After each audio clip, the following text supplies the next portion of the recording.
الحمد لله وبه نستعين. أشهد أن لا إله إلا الله وحده لا شريك له وأشهد أن محمدا عبده ورسوله ونصلي ونسلم على هذا النبي الكريم سيد المرسلين وعلى آله وصحبه أجمعين. أما بعد، أيها المؤمنون اتقوا الله، أوصيكم وإياي بتقوى الله، فقد فاز المتقون. Muslimin dan muslimat, mudah-mudahan dirahmati Allah Subhanahu wa taala. Di dalam sebuah hadis an Ummul Mukminin Aisyah radhiyallahu anha annaha qalat ma ra'aitu ahadan kana ashbaha samtan wa hadyan wa dallan bi Rasulillah sallallahu alaihi wasallam min Fatimah karramallahu wajhaha kanat iza dakhalat alaihi qama ilaiha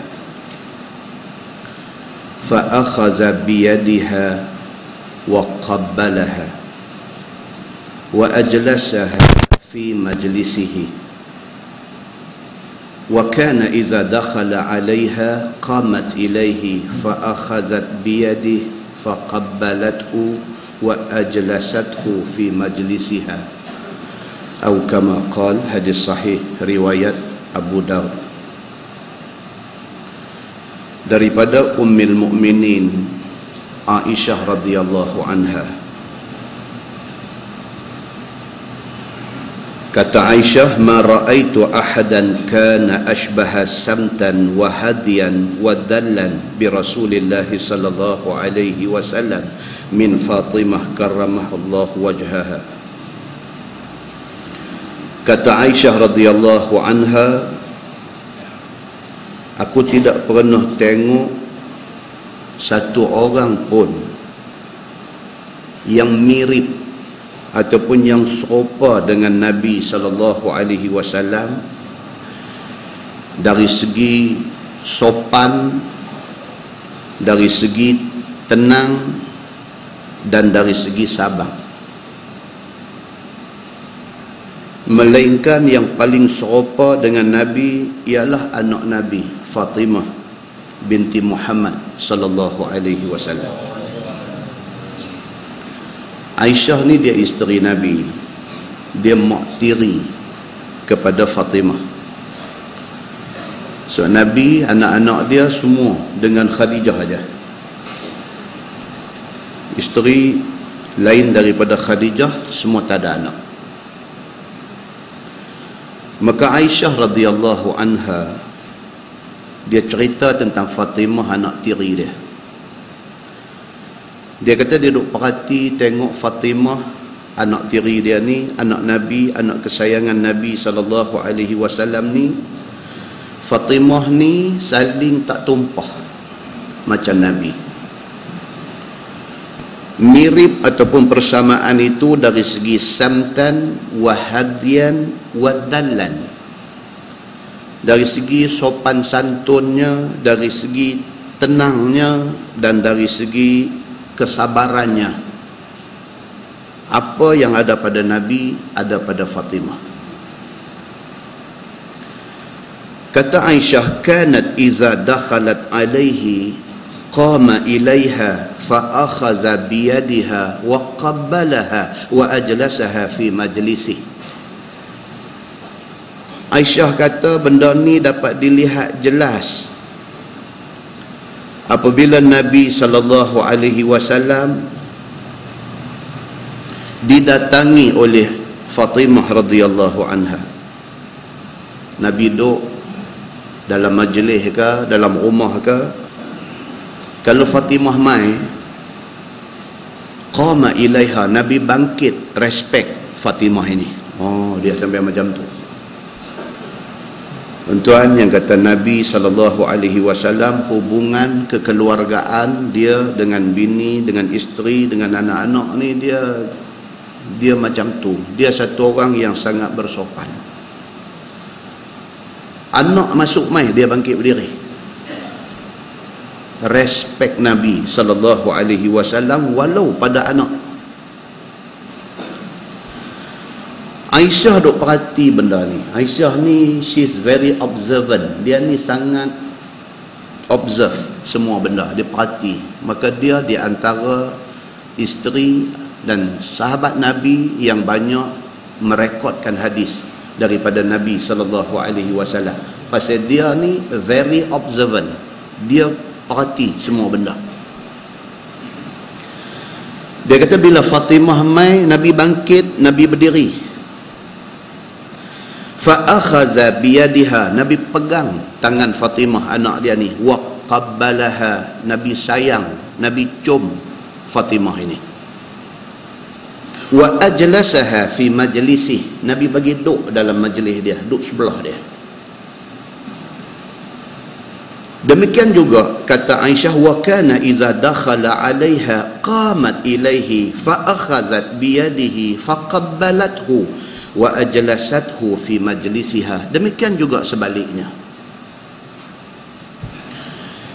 Kalau sekiranya Nabi SAW pi di rumah Fatimah, Fatimah buat macam mana Nabi buat ke dia. Nabi sampai aja qamat ilaihi, Fatimah bangkit berdiri, hormat bapa dia. Fa akhazat biyadih, pegang tangan Nabi. Fa qabbalathu, dia cium, dia sayang Nabi sallallahu alaihi wasallam. Wa ajlasathu fi majlisiha, dia bagi Nabi duduk sama dengan dia. Macam mana Nabi layan anak dia, macam tu anak dia layan dia. Maka kata Nabi sallallahu alaihi, kata Aisyah radhiyallahu anha, isteri Nabi sallallahu alaihi wasallam, dia kata Fatimah ni betul-betul mengingatkan dia kepada Nabi. Kita ingat balik, kita pernah baca hadis ketika Nabi nazak sakit menjelang wafat. Nabi panggil Fatimah mai. Fatimah ni duk menangis. Nabi panggil dia, Nabi bisik sesuatu pada dia. Dan Nabi bisik sesuatu pada dia, dia senyum.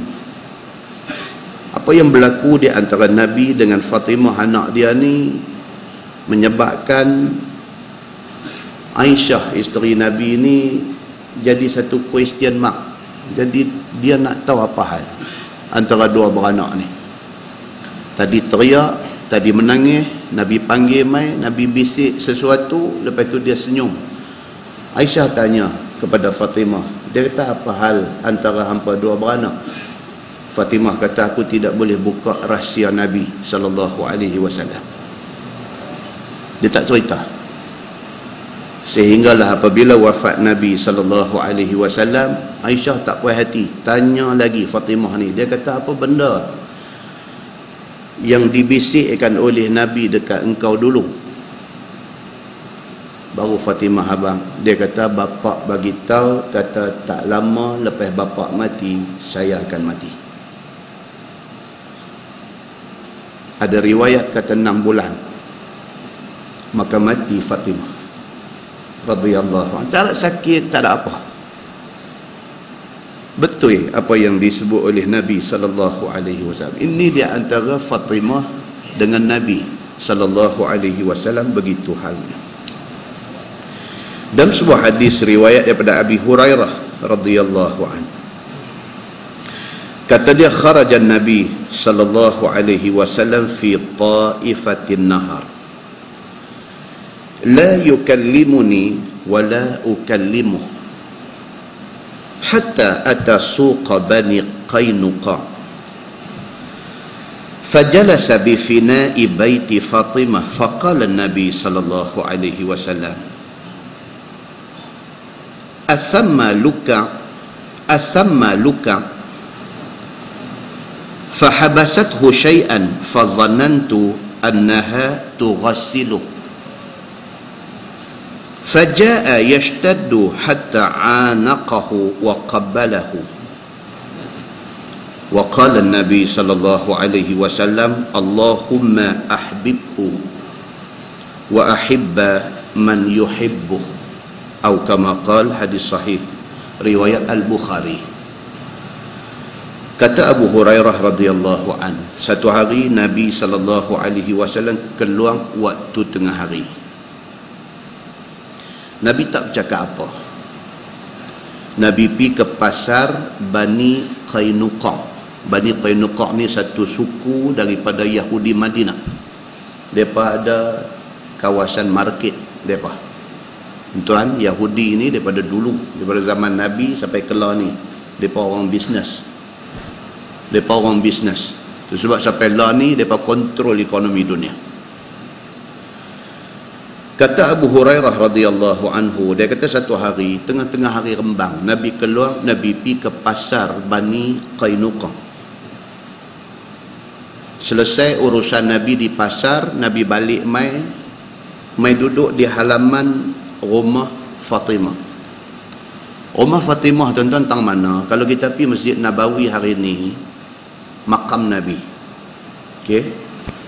Belah balik nu, belah depan balik nu makam Nabi yang kita lepas semayang di Raudah, kita berjalan nak pi menghala ke pintu Baqi', kita lintas makam Nabi, kita bagi salam dekat Nabi, Assalamualaikum ya Rasulullah. Tu balik depan. Balik belakang, balik sini, kalau tuan-tuan pergi tengok, dia ada satu pangkin, dia ada satu platform, dia raise bagi tinggi macam tu, dia duk jadi rak Quran lah ni. Di situ rumah Fatimah dulu. Di situ rumah Fatimah dengan Ali ibni Abi Talib. Di situ. Dalam balik belakang rak Quran tu, dia ada satu, dia panggil mihrab tahajud. Dia panggil. Tak nampak lah sebab dia bubuh rak Quran. Di belakang tu, dulu dia ada satu tempat dipanggil mihrab tahajud. Pasal apa? Pasal Nabi SAW kerap sembahyang tahajud di situ.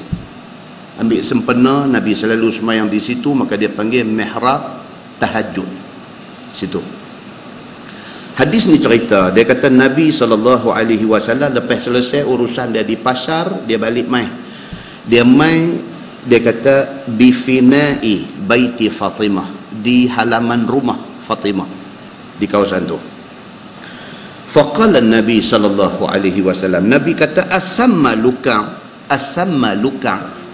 Nabi kata mana dia budak-budak nakal ni? Mana budak nakal ni? Nabi kata luka tu maksudnya budak kecil. Nakal lah budak-budak. Kalau tak nakal itu orang dewasa. Bila nakal tu budak. Nabi balik mai di depan rumah Fatimah. Di depan rumah Fatimah Nabi kata asamma luka. Nabi kata mana dia budak nakal ni? Mana budak nakal ni? Budak nakal itu ditujukan kepada cucu Nabi yang bernama Hasan bin Sayyidina Ali. Oh, Nabi, kalau kita tengok dalam banyak hadis, Nabi dengan cucu ni habis hati. Tengah khutbah jemaat, nampak di halaman tu cucu main rebah. Nabi turun daripada mimbar pergi angkat cucu, naik balik atas mimbar sambung khutbah. Sayang dia lagu tu. Nabi balik ke rumah, kalau cucu ada di rumah, Nabi balik ke rumah. Dalam satu hadis cerita, satu Arab Badui, nama dia Al-Aqra' bin Habis. Nama dia bin Habis. Al-Aqra' bin Habis, nama Badui ni. Dia ikut Nabi. Bila sampai di rumah Nabi, cucu ni yang kata Hasan dengan Husain ni dua ni, Nabi habis hati. Lari main, Nabi peluk, Nabi dukung, Nabi cium cucu ni. Al-Aqra' bin Habis Badui ni bila tengok Nabi macam tu punya penyayang kepada cucu, dia kata dekat Nabi, dia kata indi asyratan minal aulad ma qabbaltu ahadan minhum. Aku ada 10 orang anak, sekong pun aku tak pernah cium. Dia kata Badui. Kasam. Indi asyratan minal aulad, aku ada 10 anak, dia kata. Seorang pun aku tak pernah cium. Nabi senyum dekat dia. Nabi kata, man la yarham la yurham. Nabi kata, siapa yang tak ada rasa kasih kepada orang, Allah tidak kasih dia. Sengap dia. Ini hadis-hadis yang nak menceritakan tentang Nabi dan hubungan kekeluargaan dia dengan anak menantu cucu dia. Begitu. So hadis yang kita baca ni, Nabi lepas pi selesai urusan di pasar Bani Qainuqa, Nabi balik mai duduk di depan rumah Fatimah. Nabi melawak dah. Nabi kata, asamma luka, mana dia ni cucu budak nakal ni, mana dia? Kata Abu Hurairah, fahabasathu syai'an fazannantu annaha tughassiluh. Nabi panggil, cucu tak keluar. Abu Hurairah kata, aku rasa ada something yang menahan, yang menghalang cucu ni daripada keluar. Kata Abu Hurairah, fazannantu, aku rasa annaha tughassiluh, mungkin Fatimah tengah duk bagi mandi kot Hasan ini. Ini komen daripada Abu Hurairah. Pasal bila Nabi sebut tak keluar mai, maka Abu Hurairah kata mungkin budak-budak ni mak dia tengah duk bagi mandi kot, tu pasal tak keluar. Faja'a yashtaddu, tiba-tiba keluar mai yang kata Hasan, anak Sidina Ali, cucu Nabi kecil ni, meluru. Yashtaddu maksudnya keluar macam tergesa-gesa. Lari mai dekat Nabi, hatta anaqahu wa qabbalahu. Nabi depa tangan sambut cucu ni, peluk, cium cucu ni macam tak jumpa lama, padahal duduk belakang rumah dia. Kasih sayang Nabi pada budak-budak ni macam tu. Wa qala Nabi sallallahu alaihi wasallam, Allahumma ahbibhu wa ahibba man yuhibbuh. Nabi terus doa. Nabi kata, ya Allah, ya Tuhanku, sayangilah cucu aku ni. Kita pernah tak minta kat Tuhan, suruh Tuhan sayang anak kita, cucu kita? Kita sayang, tapi tak pernah minta Tuhan sayang dia. Nabi SAW sayang dia kepada cucu ni, dia macam tu doa, Allahumma ahbibhu, ya Allah, ya Tuhanku, sayangilah cucu aku ni. Wa ahibba man yuhibbuh, dan sayanglah orang yang sayang dia. Itu sebab Nabi SAW bagi tahu. Nabi kata apa? Nabi kata, aku mati, aku tinggal apa dia? Satu, Quran, kitab Allah. Yang kedua apa dia? Wa sunnatan Nabi, sunnah Nabi, hadis Nabi SAW. Yang ketiga, wa ahla baiti, dan keluarga aku. Jadi kita dengan Nabi, dengan keluarga Nabi, kita tune bagi biasa selawat ni. Kita tak mau selawat sallallahu alaihi wasallam saja, tapi sallallahu alaihi wa ala alihi wasallam. Selawat Allah ke atasnya, yakni ke atas Nabi, wa ala alihi, dan ke atas keluarga dia wasallam. Pasal apa? Pasal perintah suruh kita doa kepada keluarga Nabi ini, perintah daripada hadis yang sahih. Muslimin dan muslimat yang dirahmati Allah sekalian, di dalam sebuah hadis riwayat daripada Asy-Sya'bi radhiyallahu anhu, kata dia, anna Nabi sallallahu alaihi wasallam talaqqa Ja'far bin Abi Talib faltazamahu wa qabbala ma baina 'ainaihi, atau kama qala, hadis riwayat Abu Daud. Daripada Asy-Sya'bi, dia kata Nabi SAW bila berjumpa dengan Ja'far bin Abi Talib.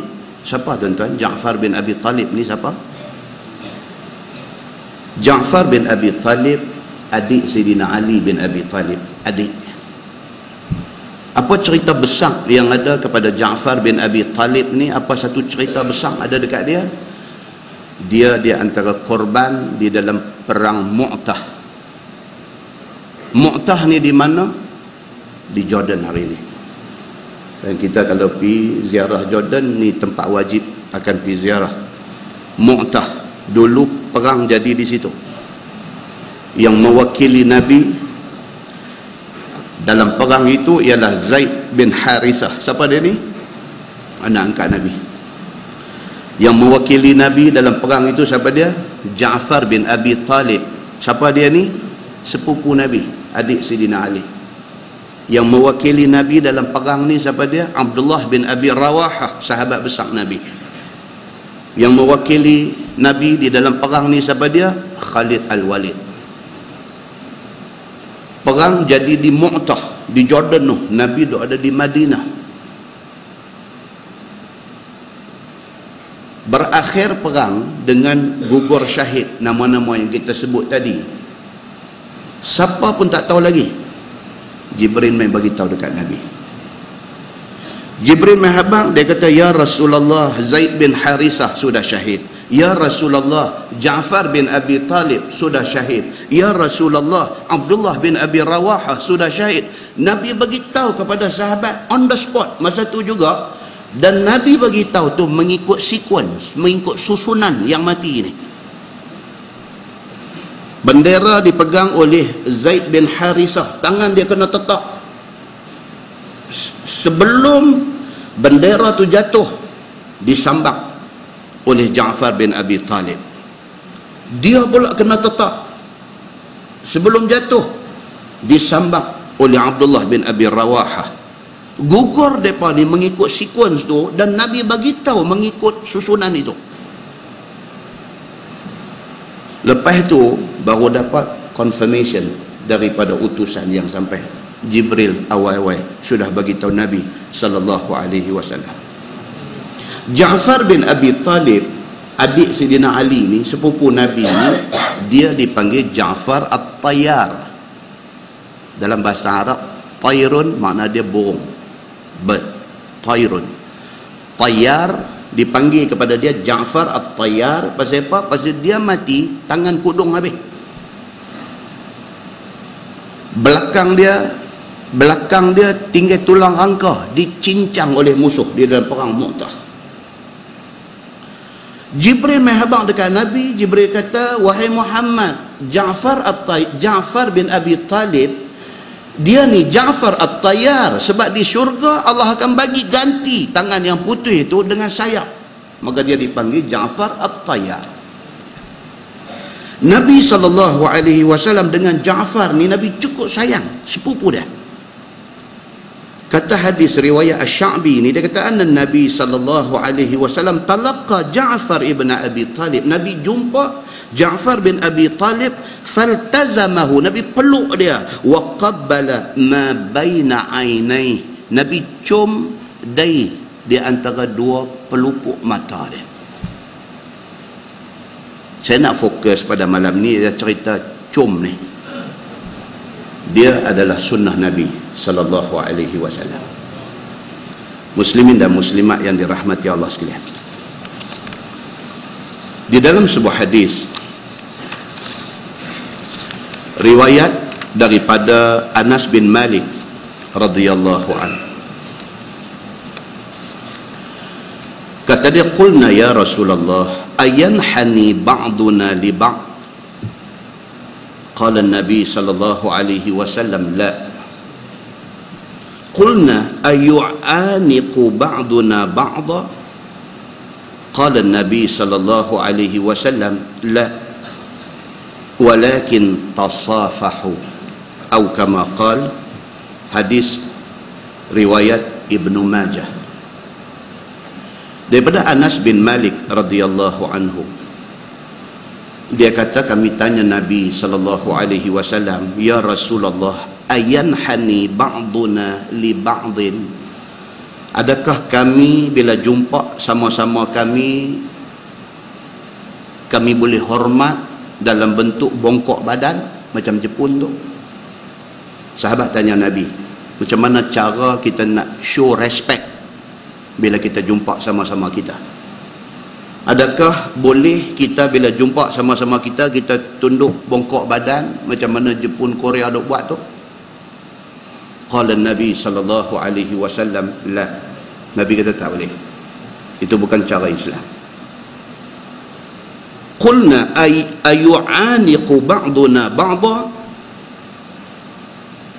Anas bin Malik tanya lagi, ya Rasulullah, adakah kami bila jumpa kami nak berpeluk di antara satu sama lain? Qala Nabi sallallahu alaihi wasallam, la. Nabi kata tak. Walakin tasafahu.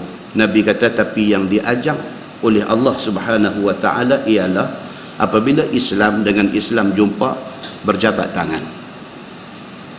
Itu yang diajak oleh Allah Subhanahu wa taala dan dibuat oleh Nabi dan para sahabat Nabi ridwanullah alaihim ajma'in. Islam sudah ada satu package yang komplit. Kita tidak perlu tiru orang. Kita Islam yang mai dekat kita melalui Quran, melalui hadis Nabi SAW sudah komplit. Orang Islam tidak perlu lagi ambil budaya lain, ambil amalan masyarakat lain untuk kita apply dalam masyarakat kita. Tak perlu lagi, pasal package Islam sudah komplit. Maka bila jumpa sama-sama orang Islam ni, tasafahu, musafahah, jabat tangan. Itu Islam aja. Tidak disuruh peluk ni. Dia ada dalam hadis lain. Hadis lain ni dia cerita apa? Apabila kita dengan sahabat kita ni lama tak jumpa. Satu. Dalam satu hadis lain, bila kita jumpa sahabat kita yang baru balik daripada tanah suci, baru balik daripada buat haji, baru balik daripada buat umrah dan sebagainya, sunat peluk. Sunat peluk. Ni sampai maghrib tak saya jumpa peluk, lepas Aisyah nak peluk lagi. Dan dia ni dia LGBT. Kita pun suspend kalau dulu tak sah peluk dah, ni nak peluk lagi, kita mula nak lari daripada dia. Nampak LGBT dia ni. Muslimin dan muslimat yang dirahmati Allah sekalian. Islam dia beritahu apa? Dia kata just satu shake hand, satu musafahah, satu jabat tangan, itu Islam. Dalam sebuah hadis riwayat daripada Abdullah bin Umar bin Al-Khattab radhiyallahu anhu, wa dzakara qissah wa qala fadanawna minan nabi sallallahu alaihi wasallam faqabbalna yadahu, atau kama qala, hadis riwayat Abu Daud. Daripada Abdullah bin Umar bin Al-Khattab, anak Sidina Umar Al-Khattab, dia cerita satu cerita panjang. Lepas tu tang hujung dia kata fadanawna minan nabi sallallahu alaihi wasallam faqabbalna yadahu. Kemudian kami mendekati Nabi sallallahu alaihi wasallam dan kami cium tangan Nabi. Daripada hadis-hadis ni semua yang kita baca ni dapat disimpulkan bahawa cium ni adalah sunnah Nabi sallallahu alaihi wasallam, cuma dia ada detail dia ada perincian dia. Berdasarkan satu kitab Al-Mawsu'ah Al-Fiqhiyah Al-Kuwaitiyah, dia buat satu yang cantik dalam juzuk 13 muka surat 129 sampai 131 saya baca tadi. Dia buat main ringkasan. Dia kata cium ni ada macam-macam cara. Satu, dia kata cium anak. Bila kita ni ibu bapa nak cium anak, maka ciumnya di pipi, dia kata. Yang kedua, dia kata cium ibu bapa. Kita anak, kita nak cium mak bapa kita, maka ciumnya di kepala, dia kata. Yang ini semua sabit daripada hadis. Yang ketiga, kalau cium saudara se-Islam, maka ciumnya di dahi, di antara dua mata. Cium sini. Abu Bakar As-Siddiq pada pagi Nabi wafat, dia duduk di Sunuh. Abu Bakar ni rumah dia ada banyak rumah. Satu rumah dia, kalau kita pergi Masjid Nabawi hari ni, kita duduk di belah depan dekat dengan Raudhah, kita tengok balik kanan. Dia pintu balik kanan, ujung sekali dia panggil Babus Salam. Tepi Babus Salam tu, kalau tuan-tuan pi dan perhati tengok, sampai hari ni pun dikekalkan, dia punya siling dia rendah di situ. Pi tengok. Siling, bukan pi malam ni lah, nanti bila-bila pi. Siling dia tu rendah. Di situ dia panggil Khawqah Abu Bakar. Khawqah ni maksudnya tingkap-tingkap. Khawqah Abu Bakar maksudnya apa dia? Situ rumah Sayyidina Abu Bakar dulu, dan disitulah berlaku insiden yang direkodkan dia dalam hadis. Sayyidina Abu Bakar baca Quran, Yahudi perempuan dengan anak-anak dia lalu duduk dengar sampai menangis di Khawqah. Sampai hari ni Saudi simpan tempat tu, pasal itu kenangan rumah Sayyidina Abu Bakar As-Siddiq. Itu satu. Lagi satu, rumah dia di Sunuh. Sunuh tu dekat dengan Masjid Quba. Satu masjid yang kita wajib akan pergi ziarah bila kita pergi sana, Masjid Quba. Masjid yang Nabi seminggu sekali hari Sabtu, by hook or by crook, Nabi akan pergi semayang di sana. Setidak-tidaknya semayang sunat tahiyatul masjid 2 rakaat, Nabi balik. Dalam hadis kata kalau ada kenderaan, Nabi pergi dengan kenderaan. Kalau tak ada, Nabi berjalan kaki. Kok mana cerita pun, seminggu sekali Nabi pergi semayang di Masjid Quba. Pasal apa? Pasal dia ada satu sentimental value. Dia adalah masjid ussisa ala taqwa, masjid yang dibina di atas dasar takwa kepada Allah. Dia masjid pertama bila Nabi hijrah Mekah ke Madinah. Nabi masuk saja border Madinah, di situ Nabi kata kita buat masjid. Itulah Masjid Quba. Bagi orang yang ada duit duk pergi umrah tiap-tiap tahun, jangan sekali-kali cakap kata apa, aku tak pergi dah kot ziarah ni pasal aku tiap-tiap tahun duk mai dah, pergi mai nak pergi Masjid Quba, pergi mai nak pergi Masjid Quba. Aku dah tahu dah hampa pergi ya. Oh, dia silap. Kalau dia mai setahun sekali, Nabi seminggu sekali dia pergi sembahyang di Masjid Quba. Bukan soal kita pernah pergi, bukan soal kita pernah tengok, bukan soal itu, tetapi soalnya Nabi SAW sayang Masjid Quba. Nabi pi kok mana cerita pun, susah payah apa, Nabi pi, Nabi semayang, Nabi balik. Apatah lagi kita yang setahun, 2-3 tahun, 4-5 tahun sekali pi. Jangan lepas semayang di Masjid Quba ini. Sunuh ni nama satu tempat dekat dengan Quba. Pagi Nabi wafat, Abu Bakar ada di rumah dia yang di Sunuh ni, yang dekat dengan Quba.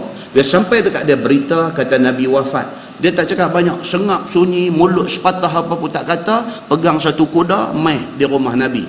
Mai masuk, tengok-tengok betul Nabi dah wafat. Duk dibaringkan di atas satu pangkin. Dia sampai, dia buka kain yang tutup wajah Nabi, dia pegang muka Nabi, dia cium baina ainaihi, dia antara 2 pelupuk mata Nabi. Dia cium ni, dia kata bi abi anta wa ummi, demi mak ayah aku tebus engkau ya Rasulullah. Aku tak sanggup kehilangan kau. Nak ceritanya apa dia? Tempat cium di kalangan sedara sesama Islam ini ialah baina ainai, di dahi, di antara 2 mata. Muslimin dan muslimat yang dirahmati Allah sekalian. Yang keempat, dalam kitab Al-Mawsu'ah Al-Fiqhiyah Al-Kuwaitiyah ni dia kata yang keempat, cium orang saleh, orang alim, orang-orang yang bagus-bagus, ciumnya di tangan, dia kata. Yang kelima, cium isteri di ... Tak payah abang, itu semua orang tahu. Di dalam kitab ni dia kata cium isteri di mulut, dia kata. Dan yang keenam, cium yang dilarang, dia kata. Apa dia? Cium tangan orang zalim, dilarang. Orang zalim, dia ni bad record, lain ketak banyak dia ni. Dia mai, walau dia orang besar mana sekalipun, Islam melarang cium tangan dia. Pasal apa? Boleh menyebabkan dia bertambah angkuh dan dia rasa zalim dia tu betul. Muslimin dan muslimat yang dirahmati Allah sekalian. Cuma dalam kes yang terpencil,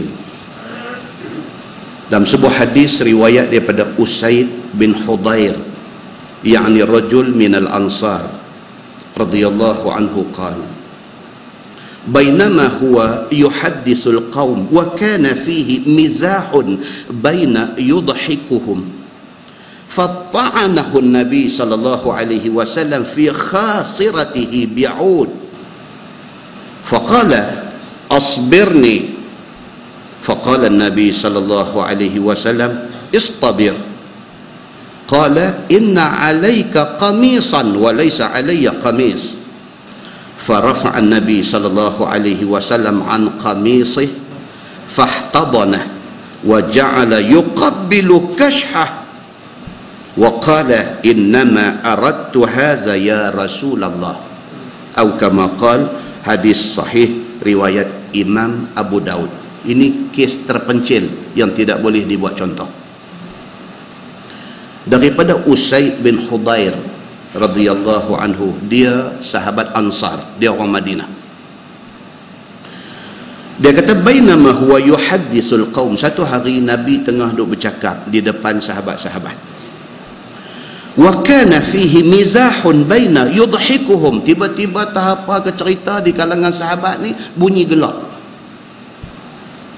Nabi duk bercakap, satu joker manakah, satu pak lawak manakah, dia pergi buat satu lawak, orang pakat gelak.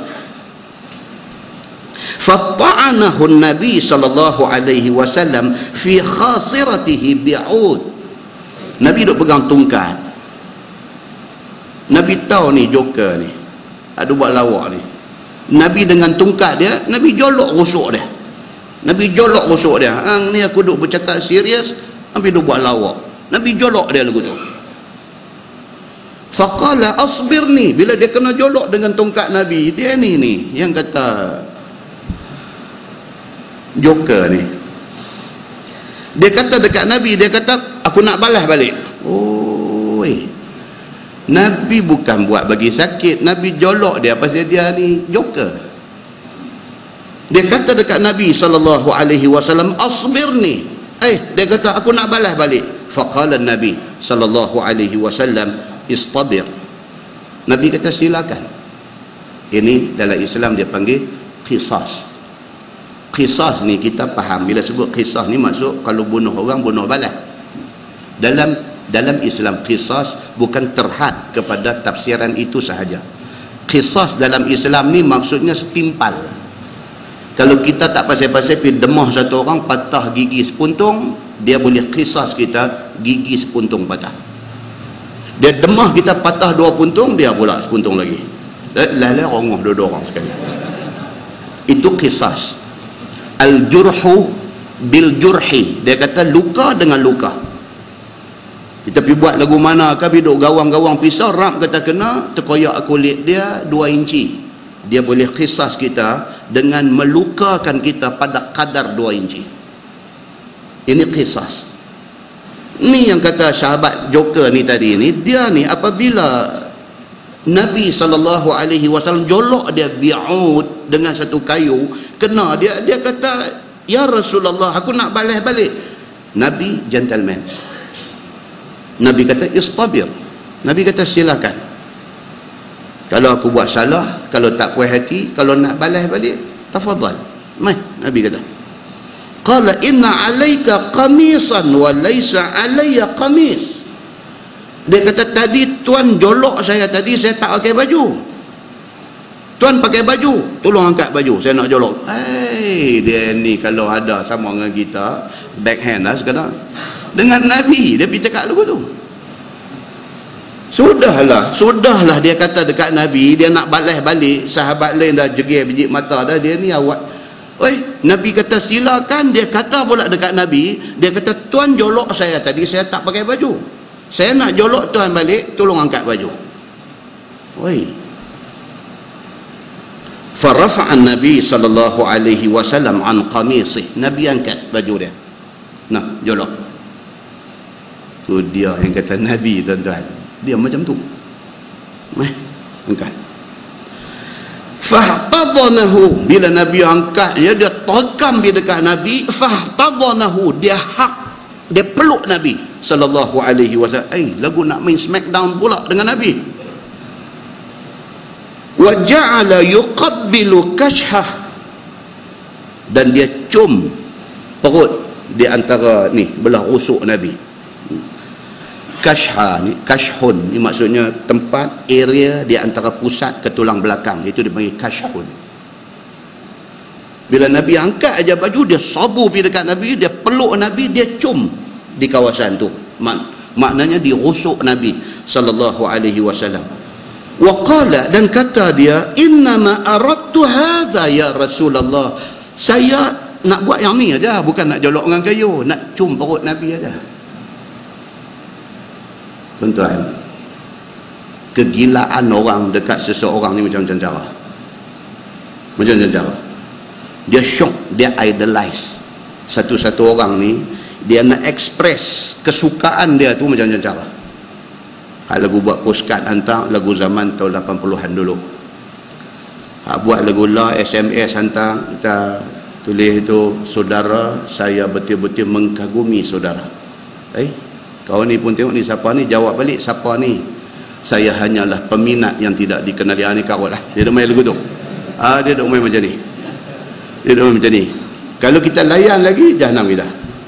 Saya hanyalah peminat yang tidak dikenali. Kalau kita duk hantar lagi kat dia, kita kata ialah peminat, tapi siapa? Karut lah. Tak ada kerja. Tapi nak habangnya, ada orang ni dia jadi secret admirer. Dia duk admire satu orang ni secara sulit, dan dia pun tak mau nak expose, tak mau nak bagi tahu siapa dia.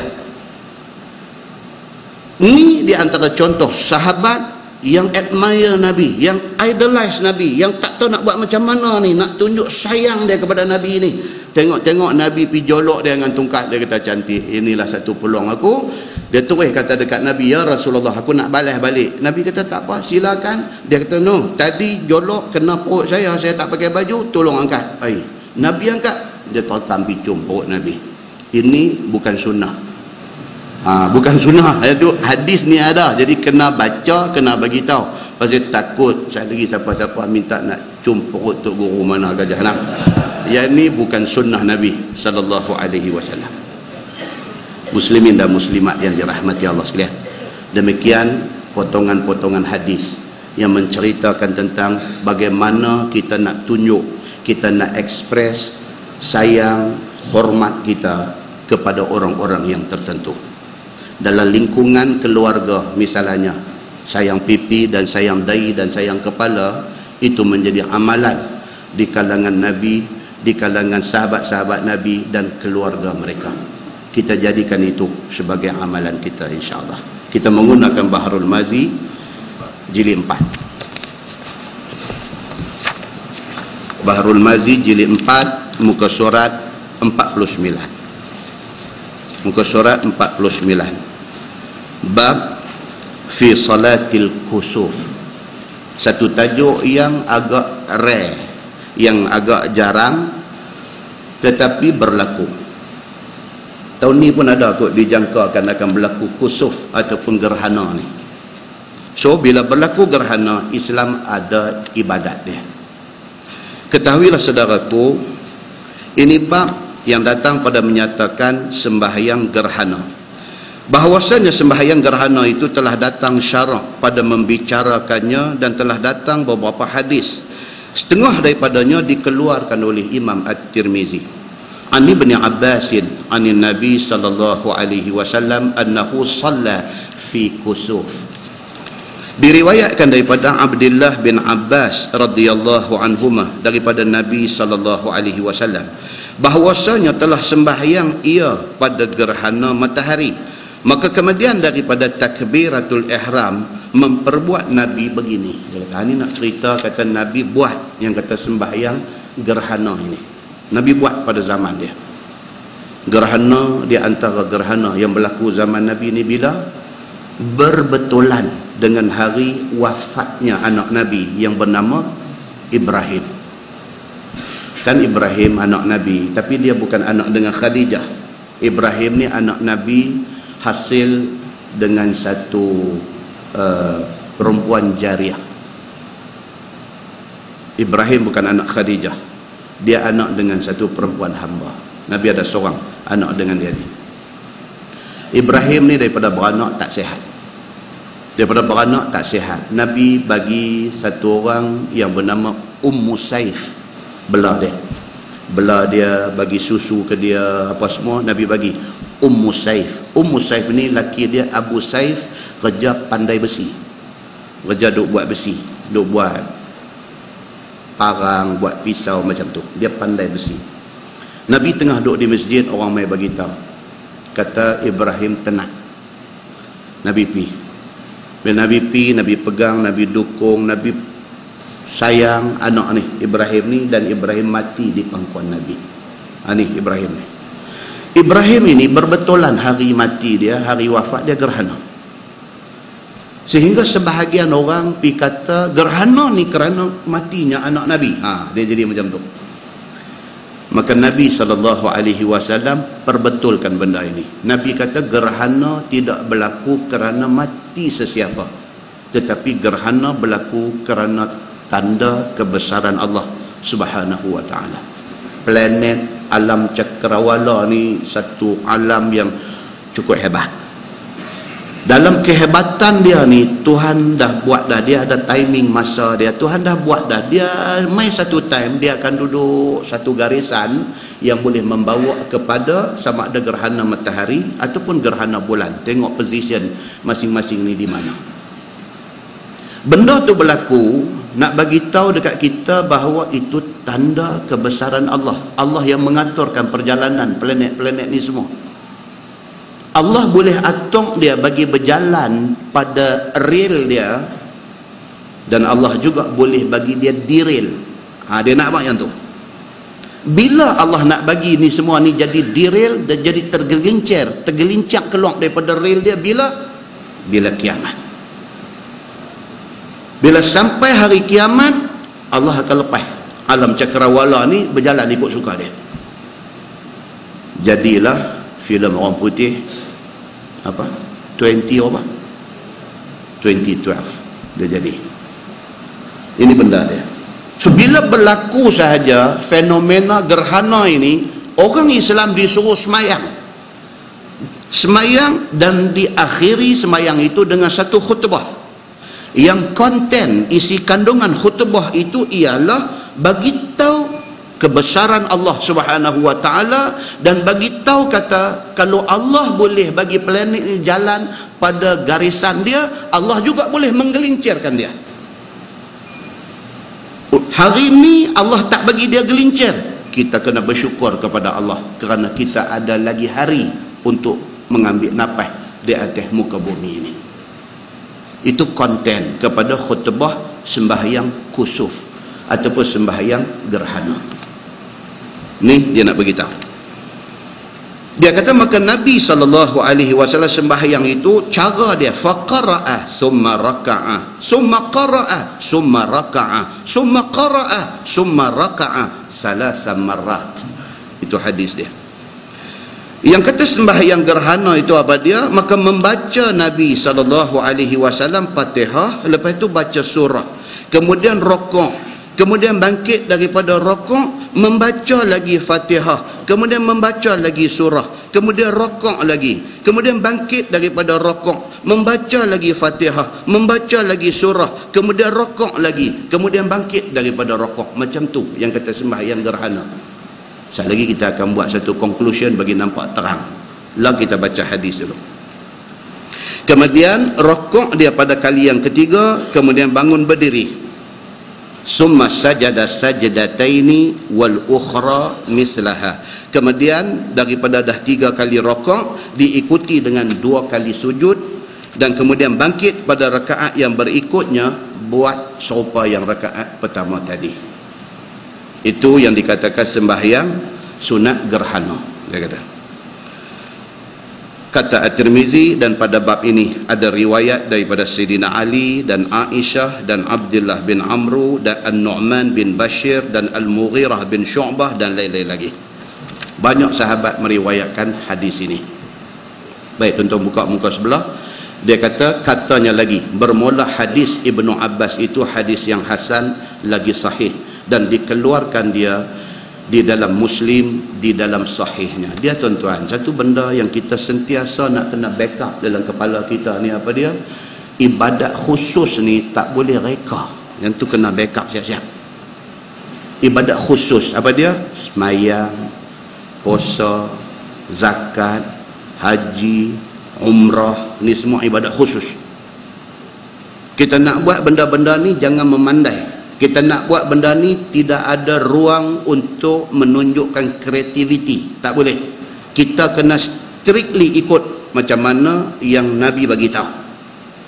Kalau Nabi kata sembahyang gerhana tu macam yang dia sebut tadi, pi takbir Allahu Akbar, baca doa iftitah, baca Fatihah, lepas tu baca surah, lepas tu rokok Allahu Akbar, bangkit daripada rokok Allahu Akbar, Allahu Akbar juga bangkit untuk rokok yang pertama tu Allahu Akbar, bukan sami Allahu liman hamidah, Allahu Akbar, baca lagi sekali Fatihah, baca lagi sekali surah, lepas tu Allahu Akbar, rokok kali yang kedua, bangkit daripada rokok tu Allahu Akbar juga, bukan sami Allahu liman hamidah, baca lagi Fatihah, baca lagi surah, lepas tu rokok lagi Allahu Akbar, rokok kali yang ketiga, bangkit daripada rokok yang ketiga itu sami Allahu liman hamidah. Siapa bagi tahu ni cara ni? Even sebutan bangkit rokok, dua kali rokok yang pertama itu sebut dia Allahu Akbar, bukan sami Allahu liman hamidah. Siapa bagi tahu? Nabi bagi tahu dalam hadis dia. Maka macam mana Nabi bagi tahu, macam tu kita kena buat. Kita tak boleh pindah, tidak boleh ubah, apatah lagi nak kata hak Nabi kata tak apa sedap, kita buat lebih sedap, tidak boleh. Ini disiplin. Sama macam kita pergi Mekah. Bila kita ada di Mekah sana, bila orang semayang jemaat di Mekah, di mana mereka letak mimbar imam nak berkhutbah ni? Mereka letak tang mana? Kan kita duduk pergi Mekah semayang, pergi buat haji, pergi buat umrah, dapat hari jemaat untuk sembahyang di Masjidil Haram, mimbar tu dia letak tang mana? Dia letak di Multazam. Dia sembahyang waktu dia boleh ubah-ubah. Zuhur dia duduk balik ni, asar dia pergi duduk tepi balik nu sikit, kadang dia pergi duduk nu bawah bumbung tempat imam duduk sembahyang selalu. Tapi untuk letak mimbar khutbah dia letak di Multazam. Multazam ni apa dia tuan-tuan? Di antara bucu Hajar Aswad dengan pintu Kaabah tu, in between sikit tu, di situ dia panggil Multazam. Kawan saya sampai ke Sudah duk sebut Multajam. Orang Pulau Pinang dia ingat Bukit Mentajam, dia kata Multajam. Saya kata memanglah bucu tu tajam, tapi bukan Multajam, Multazam kata dia. Oh sorry, esok jumpa tajam balik ya. Dia akan letak member itu di Multazam. Pasal apa? Bukan saja-saja di sana ada hadis Nabi sallallahu alaihi wasallam. Hadis riwayat daripada Ibni Abbas, dia kata anna Rasulullah sallallahu alaihi wasallam khatabah. Dia kata wa zahruhu ilal multazam. Nabi sallallahu alaihi wasallam berkhutbah dan belakangnya ialah multazam. Dengan kerana ada hadis ini, maka sampai hari ini bila khutbah di situ dia letak member dia. Boleh tak boleh pergi ubah buatan lain? Dari segi fiqhnya tidak salah, tetapi dari segi sunnahnya letak di situ, itulah sunnah Nabi sallallahu alaihi wasallam. Ini yang kata ibadat ni dia kena macam tu. Dia mai pula satu hadis riwayat daripada Amr bin Shu'aib an abihi an jaddi radhiyallahu anhum qala tuftu ma'a Abdullah ibn Amr falamma faragna min as-sab' raka'na fi duburil Ka'bah فقلت ألا نتعوذ بالله من النار قال أعوذ بالله من النار قال ثم مضى فاستلم الركن ثم قام بين الحجر والباب فألصق صدره ويديه وخده إليه ثم قال ابن عمر هكذا رأيت رسول الله صلى الله عليه وسلم يفعل. Hadis riwayat Ibnu Majah. Ini saja tips kita ambil, next time kita pergi sana buat benda-benda macam ni. Dia kata apa? Dia kata aku Abdullah Shu'aib bin Abdullah ni, dia kata aku tawaf bersama dengan Abdullah bin Amru. Dia kata aku tawaf sama dengan dia. Apabila selesai 7 kali tawaf, raka'na fi duburil Ka'bah, kami pergi sembahyang sunat tawaf di sebelah belakang sana, belakang makam Ibrahim. Itu macam mana Nabi buat, macam tu sahabat buat. Kalau sembahyang bukan di belakang makam Ibrahim, di lain boleh tak boleh? Boleh, tidak salah, tetapi yang afdalnya ialah di belakang makam Ibrahim. Faqultu, kemudian dia kata ala nata'awwazu billahi minan nar. Boleh tak boleh kalau kita nak berdoa lepas habis tawaf ni, kita nak minta doa kepada Allah supaya kita dijauhkan daripada neraka. Abdullah bin Umar kata boleh, tak ada masalah. Dia pun terus doa. Dia kata a'udzubillahi minan nar. Ya Allah, minta aku berlindung daripada api neraka. Kemudian tu dia kata fa alsaqa sadrahu wa yadayhi wa khaddahu ilaihi.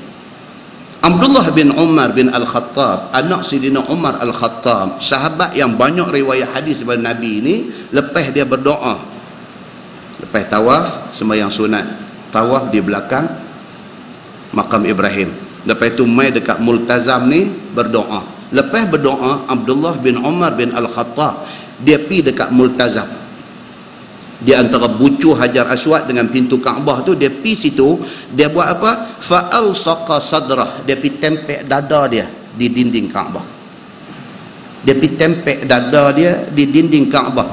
Wa yadaihi, tangan dia dia pekuk di dinding Kaabah. Wa khaddahu ilaihi, pipi dia boh balik kanan, boh balik kiri di dinding Kaabah. Itu dibuat oleh Abdullah bin Umar bin Al-Khattab, anak Sayyidina Umar Al-Khattab. Kita ni pi duduk bergantung di kelambu tu sampai kena bedai dengan polis ada jaga tu kan. Lepas pada dia buat macam tu, qala bin Umar, dia kata apa? Hakaza ra'aitu Rasulullah sallallahu alaihi wasallam yaf'an, macam ni, macam aku buat ni, aku tengok Nabi sallallahu alaihi wasallam buat. Dia kata kita pi 2-3 kali dah tak dengar lagi hadis ni, maka tak buat lah kan. Sekali lagi ada rezeki pi, try buat. Yang ni dia panggil value added, tambahan nilai kepada ibadat yang kita pi buat. Bila kita tahu benda-benda ni semua, bila kita pi, kita boleh buat balik, tuan-tuan, dia ada satu satisfaction, dia ada satu kepuasan dalam ibadat yang kita buat ni. Dia puas rasa, dia rasa aku buat apa yang aku tahu. Yang itulah satu kemuncak kepada ibadat yang kita buat. Benda-benda ni semua apa tuan-tuan? Semua benda-benda ni mai daripada hadis-hadis Nabi sallallahu alaihi wasallam. Muslimin dan muslimat yang dirahmati Allah sekalian, demikianlah dengan persoalan yang kita baca ni, apa dia? Sembahyang gerhana kena ikut cara yang ditunjuk oleh Nabi sallallahu alaihi wasallam. Kemudian di situ dia kata gerhana itu daripada apakah kejadiannya, yang tu kita duk tahu dah, kita duk baca dalam apa nama maklumat yang ada banyak hari ni. Tuan-tuan boleh masuk dalam haji Google kita, boleh type di sana bagaimana gerhana matahari dia keluar, mai cerita dengan gambar raja, tunjuk kedudukan bulan apa bin semua, tengok kita faham macam mana berlaku gerhana itu. Tak payah baca kitab ni. Nah, tuan-tuan tengok bawah lagi, gerhana itu satu alamat daripada Allah Subhanahu wa taala. Kata ulama adalah Allah Subhanahu wa taala jadikan matahari gerhana itu bertujuan untuk menakuti hamba-Nya. Itu tujuan. Tuhan lama-lama sekali dia tunjuk dekat kita fenomena alam. Tujuan dia apa? Dia nak remind kita, dia nak threaten kita, dia nak bagi kita ni ada takut dekat dia. Tuan-tuan, sekali dia bagi jadi tsunami. Berapa bulan orang bercakap pasal tsunami. Benda tu dah jadi 60 tahun dulu sebelum kejadian tsunami hak last tu ni, 60 tahun dulu jadi. Selepas 60 tahun dia buat main lagi sekali. Berbulan-bulan orang duk bercakap pasal tsunami. Satu sahabat saya orang kaya duduk dekat kondo dekat Batu Feringgi, rumah kira sea view, beli rumah pun milion-milion. Dia melihat fenomena ini. Telefon mai kat kita. Kalang kabut, bini dia kata, abang mai tengok ni apa? Lari pergi dekat balkoni rumah, tengok apa? Satu benda yang tak pernah dia tengok. Air laut tu jadi macam menyawa. Dia tarik air laut tu penuh sampai tengah tu. Nampak tanah. Dia tarik pergi. Macam dia menyawa, macam dia tarik nafas. Sat lagi dia mai balik, sat lagi kereta depa di bawah kondominium kena air laut. 60 tahun dia tunjuk balik sekali. Dia kata bila tengok benda tu, air laut duk pi. Dia kata, bini dia kata, abang ambil video cam, ambil gambar, dia pun terapa api, video cam tak ada bateri.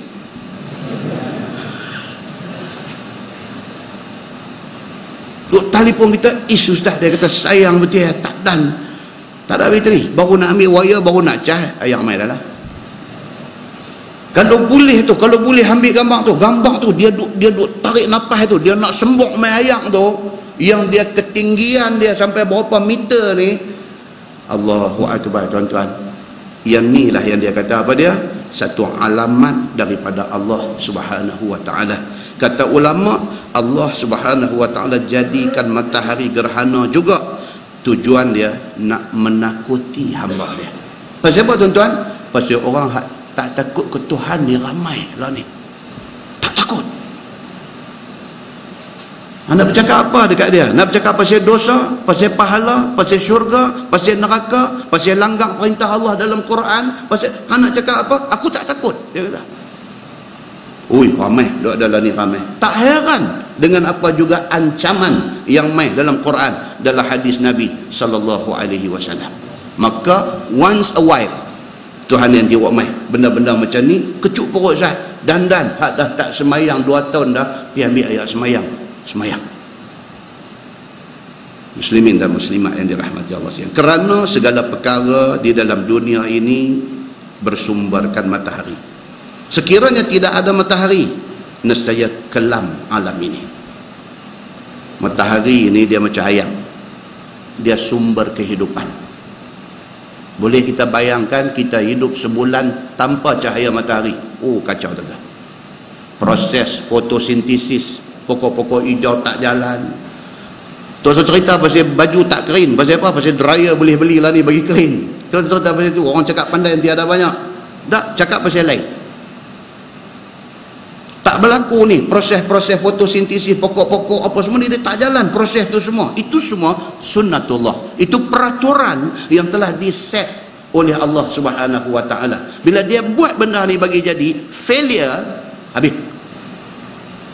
Seperti mana boleh tak kita bayangkan kehidupan kita tanpa ayam? Oh, lagi takut. Tak ada ayam, sehari tak ada ayam, rambut jadi tanduk, dia kemasai, dia jadi tanduk, dia jadi bertocang satu macam. Pasal apa? Tak mandi, muka kemasai. Oh, muslimin dan muslimat yang dirahmati Allah sekalian, Tuhan bagi apa? Bagi matahari, bagi ayam saja. Tak usah bercakap lain. Tak usah bercakap dia bagi udara yang duk ada ni polluted. Tak usah bercakap lagi dia cemarkan udara yang duk ada ni. Tak usah bercakap lagi. Itu dah masuk chapter 3, teruk punya chapter. Chapter 1 dia stop ayam aja. Hang kaya macam mana pun duk tunggu dengan baldi, dengan timba depan rumah, duk tunggu tanker mai hantar ayam, habis. Allah Subhanahu wa taala dia nak bagi kita melutut di depan dia ni. Iza arada syai'an an yaqula lahu kun fayakun. Habis. Muslimin dan muslimat yang dirahmati Allah sekalian, dia kata tanpa matahari kelam alam ini, maka tidak dapat memperbuat apa satu dan sebagainya. Tak ada matahari ni mati akai tuan-tuan. Nak pi pejabat pun jadi payah, anak nak bangkit pi sekolah pun dia jadi tak ketahuan lebih, pukul apa pun tak tahu, duk gelap sedia. Maka jadilah gerhana itu alamat yang menunjukkan boleh Allah Ta'ala tunggang terbalikkan ataupun Tuhan hapuskan sama sekali cahaya matahari itu, dengan sebab banyak hamba Allah buat dosa di dalam dunia ini. Dia nak abang yang tu, dia nak abang kata, kalau aku boleh pause sat cahaya matahari bagi tak mai, kalau sat aku boleh buat, lama apa aku boleh buat. Kalau aku bagi gerhana bulan saja tak apa lagi, aku bagi gerhana matahari, gerhana 6 bulan. Muslimin dan muslimat yang dirahmati Allah, maka manakala kita tahu yang demikian itu, apabila berlaku gerhana, maka hendaklah kita semua menunjukkan diri cukup taat kepada Allah Subhanahu wa taala. Bila tahu macam tu, cerita dia ni habislah, kita dengan Tuhan ni habis. Ya Allah, katalah apapun, sami'na wa ata'na, kami dengar, kami akan taat.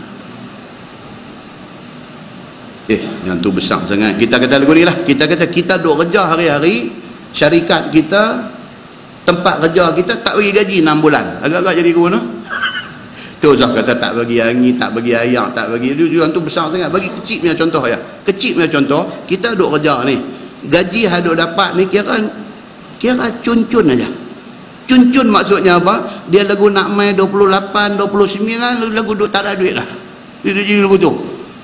Tiap-tiap bulan dapat banyak mana pun, dia duk main 28, 29, dia duk main lagu tak ada duit. Tuan-tuan, 6 bulan tak ada gaji. Macam mana? Itu baru gaji, belum bercakap soal air tak ada, belum bercakap soal udara Tuhan stop. Tuan bercakap yang tu besar sangat. Ni hak kecil ni, benda ni. Ataupun kita buat contoh lagi ringan. Kita duk biasa dapat gaji 6,000 sebulan, tiba-tiba dia tinggal 1,000 sebulan. Jadi lagu mana? Tuan kata tak bagi langsung, bagi tapi bagi 1,000. Sebelum ni duk hidup cara 6,000, duk hidup cara 6,000 tetap tertinggal 1,000. Nak buat lagu mana? Rumah nak bayar, kereta nak bayar, nak makan, nak minum, nak... kacau tuan-tuan. Itu baru 6,000 potong 5,000, bagi juga lagi 1,000. Kalau dia potong terus, kalau dia potong apa hak Tuhan duk bagi ni, Tuhan potong. Dia potong ayam, dia potong matahari. Jahanam kita ni.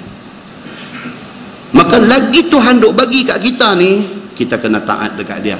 Setidak-tidaknya sebagai tanda terima kasih dekat dia. Terima kasih banyak ya Allah bagi aku sihat macam ni.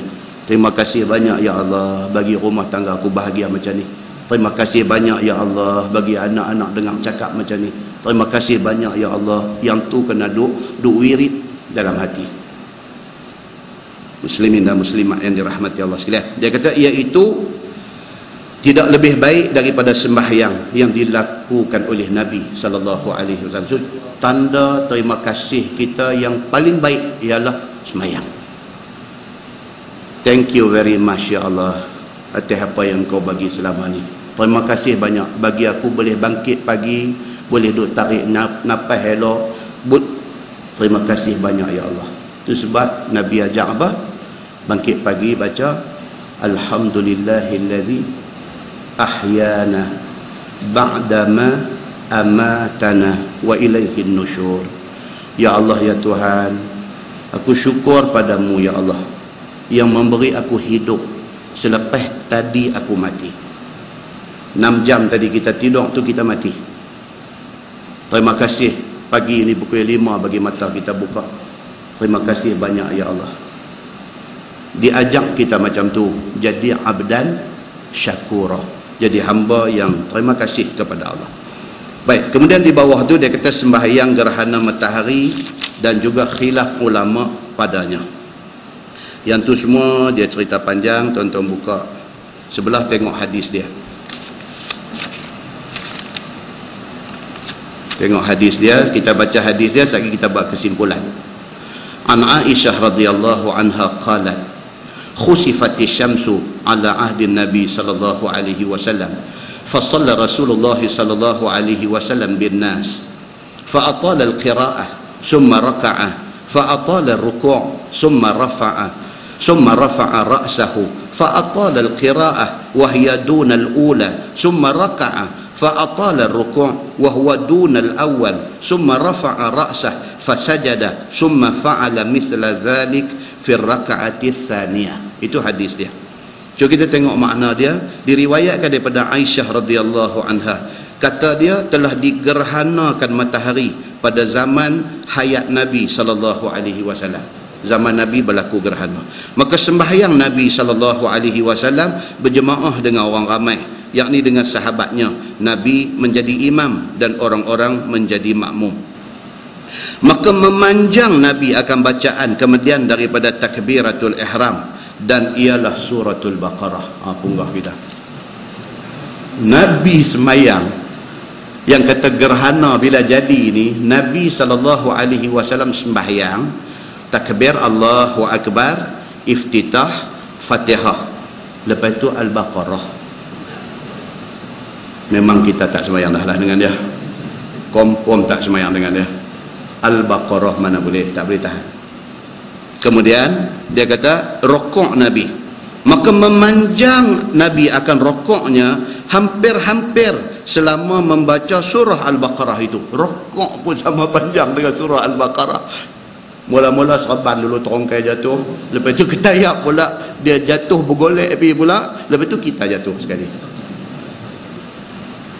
Satu sahabat saya di Kuala Lumpur beli rumah baru. Masuk rumah telefon tanya, dia kata, "Ustaz, apa yang paling baik kita buat untuk masuk rumah baru?" Saya kata, berdasarkan hadis Nabi sallallahu alaihi wasallam, Nabi suruh baca surah Al-Baqarah. Kita orang Melayu ni apa dia? Yasin. Nah, kita ni kira Syekh Yasin. Kita ni masuk rumah baru, Yasin, nak pergi Mekah, Yasin, nak peristah, Yasin, kira kita ni Syekh Yasin. Hadis Nabi kata apa? Nabi kata siapa masuk rumah baru baca Al-Baqarah di dalam rumah dia. Baca sendiri tak apa, tak habis sekali baca pun tak apa, tapi Al-Baqarah itu mesti dibaca di dalam rumah dia. Baik, apa dia punya faedah dia? Nabi kata apa? Rumah itu tidak diganggu oleh syaitan. Itu dia. Jadi kita di rumah kita ni cantiknya apa dia? Lepas subuh baca Quran. Mungkin kita boleh baca 2 muka setengah sehari, berapa hari habis surah Al-Baqarah. Bukan sahaja kebaikan dia ada, bahkan kita mengikut sunnah Nabi sallallahu alaihi wasallam. Orang Melayu ni baca Yasin tak salah, bacalah, tak salah. Tapi tuan rumah tak baca, dia pergi orang masjid mai baca. Sayang betul ya. Dia panggil orang, lepas tu dia duk kalut dengan catering di luar no, dia duk kalut dengan pi dapur, tanya ni pinggan mangkuk cukup ana omong tak, dia kalut mai depan lagi, dia tak baca. Sama lah kalau ada kematian, dia panggil orang mai tahlil di rumah dia tak ada apa, dia duk kalut tu lah. Orang semua subkon ni yang masalah ni, kadang-kadang duk tak boleh siap bangunan ni pasal subkon. Muslimin dan muslimat yang dirahmati Allah sekalian, mailah kita pakat-pakat patah balik tengok Nabi habaq macam mana, kita buat macam yang Nabi suruh.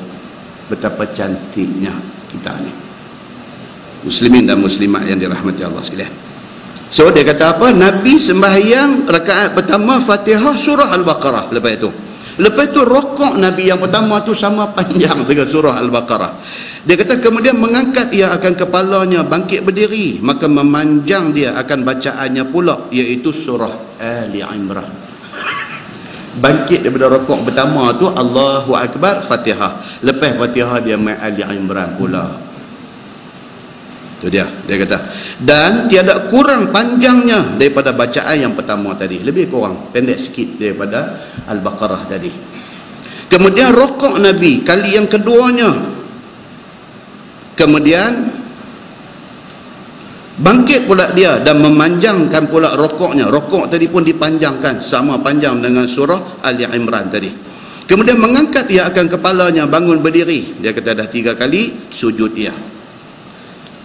Kemudian memperbuat Nabi SAW akan yang demikian itu, yakni yang seumpama rakaat yang pertama itu pada rakaat yang keduanya. Itu dia, rakaat kedua pun duk main lagu tu lagi. Pasal apa? Pasal dia yang kata sembahyang gerhana ni, dia kalau boleh selagi duk gerhana, selagi itu kita duk dalam sembahyang. Jadi tempoh masa gerhana ni ada panjang ada pendek. Zaman Nabi dulu tak tahu bila, kita dia bagi tahu dah, planetarium dah bagi tahu dah. Dia kata tempoh masa gerhana bermula pukul berapa, berakhir pukul berapa. So orang hari ni dengan kelebihan ilmu yang Allah bagi, dah boleh tahu dah jangka masa dia berapa, dan boleh dah kita boleh estimate masa untuk semayang berapa lama, untuk khutbah berapa lama. Itu kelebihan ilmu yang Allah bagi kepada umat Muhammad di akhir zaman ini. Begitu. Baik, kemudian dia kata sembahyang gerhana dan kaifiat dia mengikut Imam Asy-Syafi'i. Saya terus ringkaskan saja, tak mau baca panjang-panjang ni. Kaifiat dia macam mana? Salat gerhana itu 2 rakaat. Rakaat pertama start dengan takbiratul ihram. Niat kata sembahyang sunat gerhana apa? Gerhana matahari atau gerhana bulan, makmum kerana Allah Ta'ala, niat. Kemudian doa iftitah, kemudian baca Fatihah, kemudian baca surah. Kita tak baca Al-Baqarah pun tak apa, bacalah apa-apa surah. Kemudian rokok, Allahu Akbar rokok, baca bacaan dalam rokok. Sama macam kita duk baca subhana rabbiyal azim.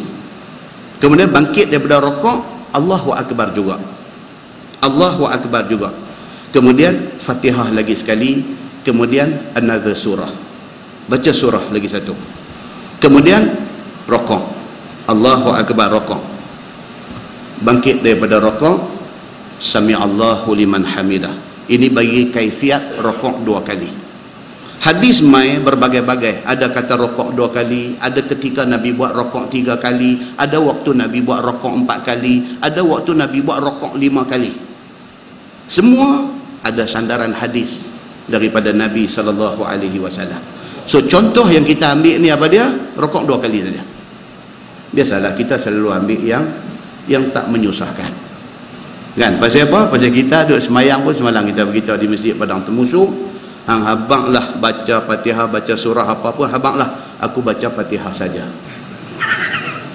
Kan, betul tak hati kita lagu tu? Kalau kita sembahyang di rumah, sembahyang asang apa semua kan, dia macam satu komputer set. Allahu akbar, okey, iftitah, Allahu akbar kabira, walhamdulillahi katsira, wa subhanallahi bukratan wa asila. Tu baca Fatihah sampai waladdallin amin, bismillahirrahmanirrahim, wal asri innal insana, dia main automatik, wal asri dia jarang-jarang dia nak main wadduha wal laili idza saja, ni sangat jarang. Yang automatik ni dia macam satu setting sudah dibuat kan, waladdallin amin, bismillahirrahmanirrahim, wal asri innal insana, dia macam tu. Rakaat kedua apa dia tuan-tuan, cuba sebut Zat, Qul huwallahu ahad. Yang tu memang dah sign tetap dan berpencin. Aku memang Qul huwallahu rakaat kedua. Jadi hantar sahabang Al-Baqarah, hantar sahabang Ali Imran, hantar sahabang semua tak mau. Wal asri Qul huwallahu, itulah yang cantik untuk saya. Kan? Boleh tak boleh dalam gerhana ni kita buat macam tu? Boleh tak boleh? Boleh, tidak salah. Kalau tak mau semayang terus sunat gerhana, boleh tak boleh? Juga boleh, tidak salah. Tapi rugilah kita pasal kita melepaskan peluang tu begitu sahaja. Kita tak tahu kita nak mati bila. Tahkah kita nak mati gerhana lagi sekali nak mai, kita tak ada dah. Bagilah dan sekali seumur hidup biasa buat sunat gerhana, kerana ini sunnah Nabi sallallahu alaihi wasallam. Nah, baik. Kemudian dah lepas macam tu, sami'allahu liman hamidah.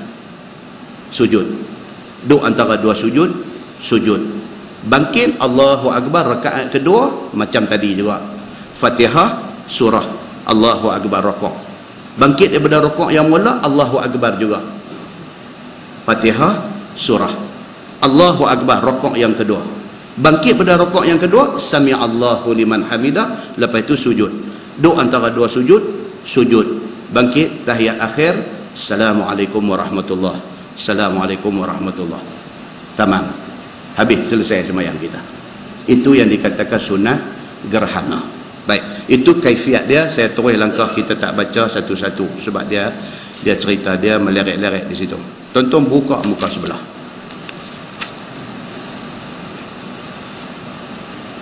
Buka muka sebelah. Tajuk baru, bab kaifal qiraah fil kusuf. Bagaimana bacaan ketika sembahyang sunat gerhana. Maksud bagaimana bacaan ini ialah nak baca derah kan nak baca pelan. Itu maksud dia. Bukan bagaimana bacaan tu maksud nak baca surah apa. Tapi maksud kaifal qiraah fil kusuf, bagaimana cara kita nak baca derah atau pelan. Kita sembahyang subuh, kita sembahyang maghrib, kita sembahyang isya, kita baca derah. Kita sembahyang zuhur, kita sembahyang asar, kita baca pelan. Sembahyang gerhana nak baca pelan ke baca derah? Yang tu kita nak kena tahu. Saya duduk di Kolej Islam dulu, duduk aktif dalam scout, di camping di Temple Park. Satu sahabat kita ni sembahyang zuhur di Temple Park ni, di tempat camping ni, tolak dia jadi imam.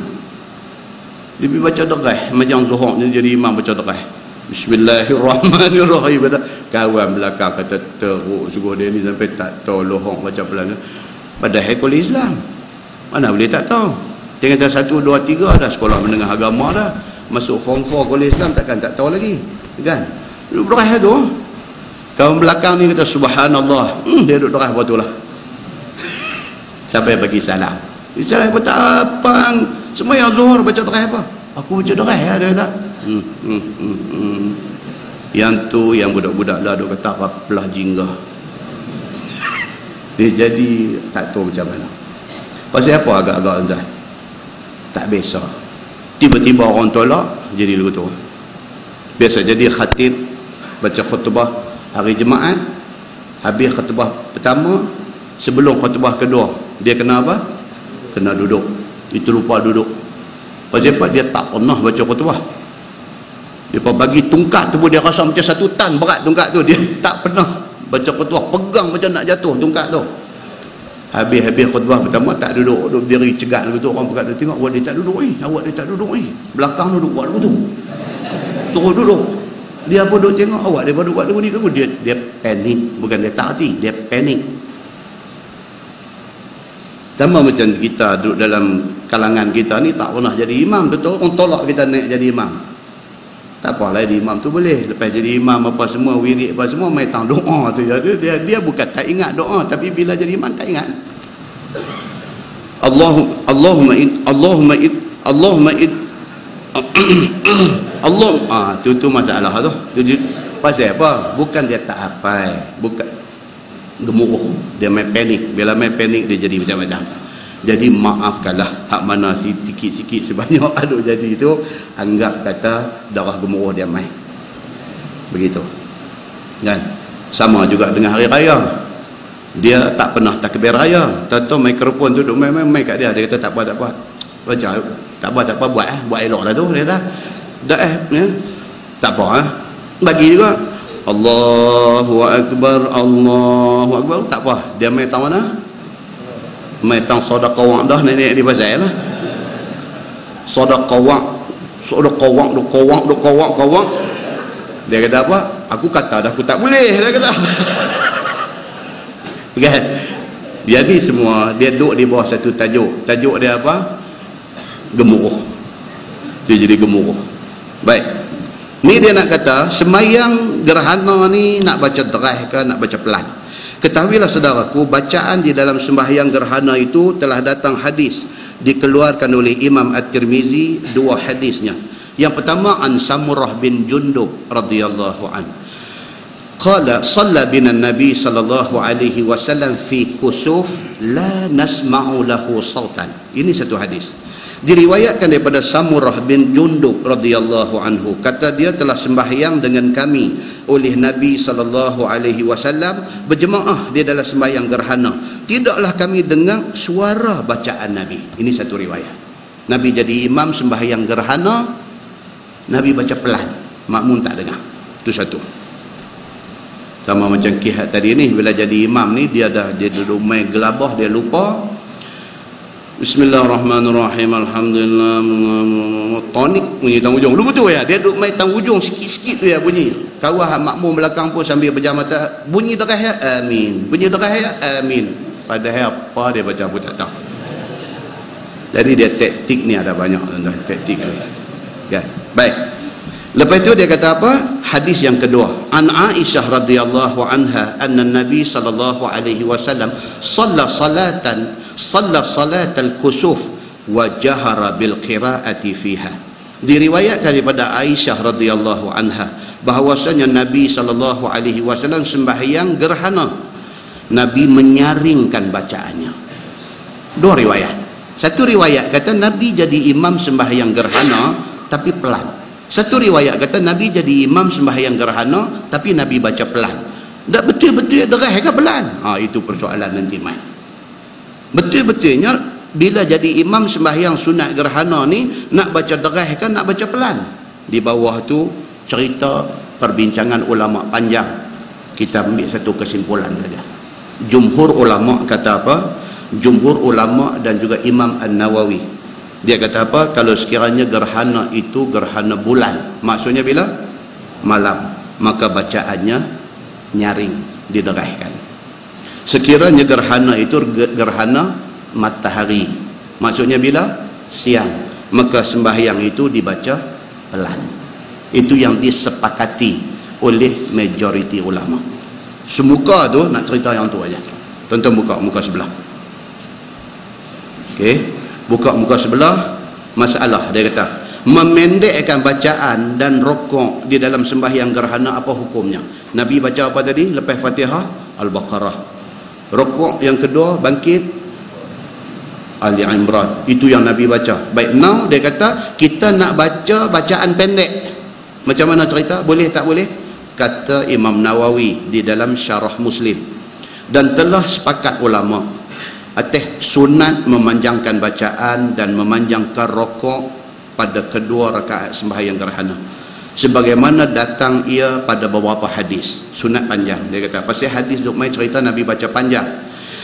Dan jikalau sekiranya merengkaskan seseorang di atas Fatihah saja pada tiap-tiap qiyamnya, ni kita ni sampai tak baca surah apa langsung, pakai Fatihah aja ya, sembahyang sunat gerhana, Allahu Akbar, iftitah, lepas iftitah Fatihah, lepas Fatihah Allahu Akbar, rukuk terus, rukuk bangkit Allahu Akbar, Fatihah lagi sekali, Allahu Akbar, rukuk lagi sekali, sami Allahu liman hamidah, lepas itu sujud 2 kali, bangkit rakaat kedua pun lagu tu juga, Fatihah, lepas itu rukuk, lepas rukuk bangkit Fatihah, lepas itu rukuk lagi, lepas itu bangkit, lepas itu sujud 2 kali sujud dan duduk tahiyat akhir.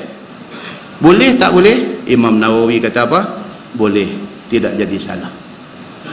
Boleh daripada tak buat langsung. Macam kita lah tuan-tuan, kita umur kita lah ni dia nak main 50, 60 umur ni tuan-tuan. Saya pesan diri saya pesan dekat tuan-tuan, qabliyah subuh jangan tinggal, witir sebelum tidur jangan tinggal. Pada dengan umur kita lah ni, tahajud tak boleh nak bangkit, tak apa lagi lah, lama-lama sekali bangkit, tapi qabliyah subuh 2 rakaat ni jangan tinggal. Nabi kata apa? Lebih baik daripada dunia dan isinya. Apa yang ada kekayaan dalam dunia ni nak banding dengan value sembahyang 2 rakaat sebelum subuh ni. Nabi kata sembahyang 2 rakaat sebelum subuh itu lebih lagi value dia daripada segala jenis kekayaan yang ada atas dunia ni. Jangan tinggallah. Pasal apa? Pasal kita miskin amal. Buat benda-benda hak sikit tapi pahalanya besar. Jangan miss. Dan juga sebelum tidur, kalau kita ni jenis culah, jenis payah nak bangkit tahajud dan sebagainya, sebelum tidur tu siap-siap. Paling korang witir 1 rakaat. Paling leceh kita ni 1 rakaat witir. Paling leceh kita ni Fatihah saja baca. Tawang sampai mereka kata ni musim derayan lah ni, nak beli derayan tawang sampai tinggal sebiji 2 kupang ni apa ni. Kawan tu pergi kutip derayan pun tak boleh modal, dia rimbuk atas muka kita derayan tu saja. Dia kata apa tapi minta sebiji 2 kupang kan, sampai witir 1 rakaat saja. Kita kok mana pun kita nak tidur ni, kita masuk pancung, kita gosok gigi, kita bersih badan apa semua, apa salahnya sikit lagi ambil ayat semayang, sikit lagi ambil ayat semayang, nampak Allahu Akbar 1 rakaat aja witir, Assalamualaikum warahmatullahi, Assalamualaikum warahmatullahi. Sejadah tu pun esok baru lipat. Punya nak suruh buat ni, jangan tak buat. Sayang tuan-tuan, sayang. Kita mati-mati esok menyesal ni Allah Ta'ala yang tahu. Nah, muslimin dan muslimat yang dirahmati Allah, umur kita ni dah masuk zon dah.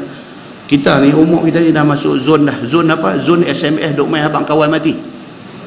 Ni dulu duk bagi tahu kawan menikah, duk bagi tahu kawan dapat anak, duk bagi tahu kawan anak dapat masuk sekolah asrama penuh, duk bagi tahu kawan anak masuk universiti.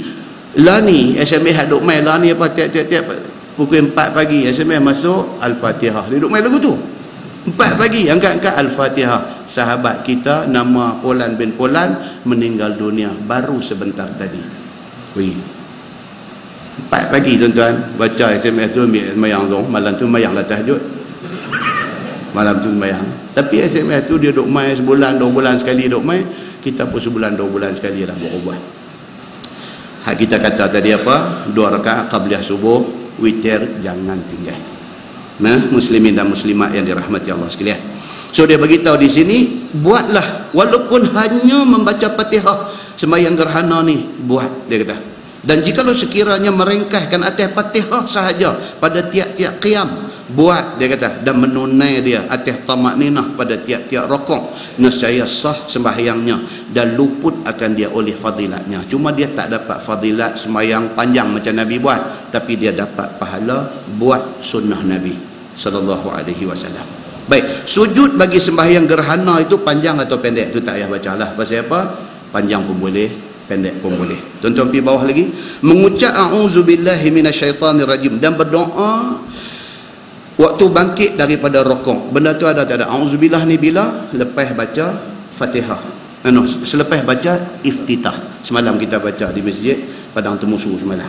Bila kita nak semayang, Allahu Akbar, iftitah. Allahu Akbar kabira walhamdulillahi kathira. Lepas itu nak mula baca Fatihah tu, disebut purposely, Nabi sebut dalam hadis dia, selepas baca iftitah hendaklah berta'awuz. Maka dengan kerana adanya hadis itu dalam mazhab Imam Ahmad bin Hanbal, mazhab Hanbali, a'udzubillahi minasyaitanirrajim sebelum baca Fatihah itu wajib. Dalam mazhab Hanbali wajib a'udzubillah tu. Dalam mazhab Syafi'i dia kata sunnah. Cuma Imam Syafi'i kata habis tak ada pun Fatihah hak mula nak baca rakaat pertama tu mula dengan a'udzubillahi minasyaitanirrajim, lepas tu hak berikutnya tak sebut, tak apa dah. Imam Syafi'i kata. Maka ta'awuz ataupun a'udzubillahi minasyaitanirrajim ini very important. Sama macam ambil ayat semayang. Dalam mazhab Hanbali wajib bismillah walaupun sekali. Wajib. Kan kita ambil ayat semayang, basuh tangan, kumur, istinsyak, air dalam hidung, basuh muka, apa-apa semua. Cantiknya apa dia? Pada tiap-tiap perlakuan itu bismillah. Setidak-tidaknya sekali bismillah pada mana-mana tempat. Palingnya awal sekali bismillah, lepas itu tak bismillah tak apa dah. Ataupun kalau terlupa mai tang basuh kaki baru teringat, aku tak bismillah langsung ni, bismillah masa basuh kaki pun tak apa. Dalam mazhab Hanbali sah wuduk itu. Tapi kalau langsung tak bismillah sampai habis, dalam mazhab Hanbali dia kata wuduk tak sah. Tapi dalam mazhab Syafi'i sah, dia kata tak ada masalah. Apa pun tuan-tuan, jangan tinggal benda ni. Because Nabi SAW benda yang macam-macam ni Nabi very particular. Nabi cukup jaga. Satu orang duduk depan Nabi, ambil benda dengan tangan kiri nak makan, Nabi tampang tangan. Nabi tampang tangan. Nabi kata kul biyaminik. Nabi kata makan dengan tangan kanan. Benda kecil-kecil ni bagi kita apa benda, Nabi ambil berat benda ni. Muslimin dan muslimat yang dirahmati Allah sekalian. So itu tentang ta'awuz ataupun a'udzubillahi minasyaitanirrajim. Kemudian dia kata sembahyang gerhana itu dalam masjid ataupun luar masjid. Kesimpulan dia nak abang di situ apa dia? Dalam masjid lebih baik. Pasal masa gerhana kita tak tahu panjang pendek. Kalau nak buat di luar, baru duk hampak sejadah, baru duk hampak tikar, cerah dah, tak ada apa, gulung balik tikar tu, masuk. Jadi cerita kartun pula kat kita ni. Jadi masjid tak ada apa, masuk mai just sembahyang sahaja. Begitu. Baik, kemudian sebelah tu tajuk baru dia kata bab fi salatil khauf. Kita baca satu itu, khutbah bagi sembahyang gerhana apa hukumnya. Khutbah tu mesti kena ataupun tak ada tak apa. Kata Imam Nawawi di dalam syarah Muslim, dan telah bersalah-salahan ulama pada khutbah bagi sembahyang gerhana. Maka kata Imam Syafi'i dan Ishaq dan Ibnu Jarir dan fuqaha al-hadis dan fuqaha ashabul hadis, disunatkan kemudian daripadanya berkhutbah. Maksudnya apa? Sunat. Jadi kalau di tempat kita duduk tidak menganjurkan sembahyang gerhana, boleh tak boleh kita buat di rumah? Boleh. Khutbah tak baca pun tak apa, itu sunat sahaja. Kalau nak baca pun tak apa, ambil serban merah buat atas kepala elok-elok, berdiri depan bini kita, ittaqullah apa-apa semua, dia lalu duduk senyum kat kita. Duduk senyum tak payah baca, kita kata habis gitu. Sah tak sembahyang tadi ni? Sembahyang sah. Pasal khutbah itu sunat sahaja. Baik. Kemudian lepas ni salatul khauf saya tak mau baca. Pasal sembahyang dalam keadaan takut ni dia cerewet. Cerita pasal ni cerewet. Saya tengok itu dalam Al-Kulliyah aku ada sekali keluar sembahyang apa nama khauf ni, sembahyang dalam ketakutan ni. Ustaz tu terang orang pun tak faham. Dia kena praktikal benda ni sebab dia saf depan rokok, belakang berdiri, sekali belakang rokok, depan berdiri, sekali kondol guna angkat senapang tembak apa semua, dia jadi cerita combat lagu tu saja. Tapi benda tu balik baca sendiri. Baik, kemudian tajuk-tajuk yang akan datang, saya saja just satu round. Kuliah kita ini last, jumpa pula insya-Allah lepas raya esok ni. Lepas ni kita akan cerita tentang sujud sajdah, which is very important, kita kena tahu. Sujud sajdah ataupun dipanggil juga sujud tilawah ataupun dipanggil juga sujud Al-Quran. Disebut tiga-tiga istilah ni dalam hadis. Okey, macam mana cara dia kita akan tengok. Kemudian dia akan main tajuk hukum orang perempuan pergi sembahyang di masjid. Hukum orang perempuan pergi sembahyang di masjid. Kemudian dia main larangan meludah dalam masjid. Dia akan bawa main hadis kat kita, cerita-cerita ni. Ludah ni Nabi macam mana satu badui masuk main ludah dalam masjid. Nabi buka serban dia pilah. Dia nak cerita pasal apa hukum duduk ludah dalam masjid ataupun tak jaga kebersihan masjid kalau kita generalkan tajuk itu. Kemudian dia nak main contoh ayat-ayat sajdah. Adakah ayat sajdah kita duk baca pagi jemaat tu saja ataupun ada lagi ayat-ayat lain yang diterima sebagai ayat sajdah? Dia akan main esok ni. Kemudian dia nak main pula cerita tentang bacaan dalam sujud sajdah. Apa yang popular kita duk baca apa dia? Sajada wajhiya lillazi, itu yang kita duk baca, itu yang popular. Dia ada bacaan-bacaan lain lagi. Dan dia akan go detail kepada apa makna tu sajada wajhiya lillazi khalaqahu wa syaqqa sam'ahu wa basarahu. Apa makna tu? Apa makna yang kita duk baca bagi jemaat tu, apa makna dia? Sampai hari ni kita duk sembahyang sujud sajdah dah berapa puluh tahun, tak tahu pun makna tu. Tak tahu pun. Kan? Tu dia yang kata kita ni, yang kata kita ni. Tak usah kata yang tu seminggu sekali. Ni yang duk baca duk antara dua sujud ni. Rabbighfirli warhamni wajburni. Apa makna wajburni? Rabbighfirli dia faham lah. Warhamni dia faham lagi. Tak, wajburni ni makna apa? Tak tahu gitu. Tak tahu. Duk buat 50 tahun dah duk sembahyang duk baca, punya ignorance-nya kita ni. Kita ignore benda-benda ni, tak berasa nak ambil tahu. Sifat ignorance kita ni merugikan kita. Dia nak tengok apa maksud sajada wajhiya lillazi khalaqahu tu. Apa maksud dia? Okey, kemudian apa tajuk yang akan datang, cerita tentang orang yang menjadi ahli sembahyang witir dan sembahyang sunat fajar. Ahli ni maksudnya apa? Dia ni 5 tahun dah, 10 tahun dah memang dia tak tinggal benda ni. Sunat qabliyah subuh dan juga witir, dia tak pernah tinggal ni dah 10 tahun dah. Tak tahu macam mana malam tu sudah terlelap mata tak semayang witir. Baik, boleh tak boleh lepas subuh esok dia qada witir yang dia tertinggal ni? Oh, galat ni tak tahu nak abang. Duk mempertahankan rekod qabliyah subuh dengan witir ni dah 20 tahun dah pertahan without fail. Tak tahu malam tu tak macam mana dia penat letih apa pun tak tahu, terlena jaga-jaga subuh dah. Dia menyesal tu lah kalau boleh patah balik dia semayang 10 kali pun tak apa witir. Dia tak mau dakwat merah dalam buku rekod tu. Ini orang yang ada manis iman, kemanisan iman.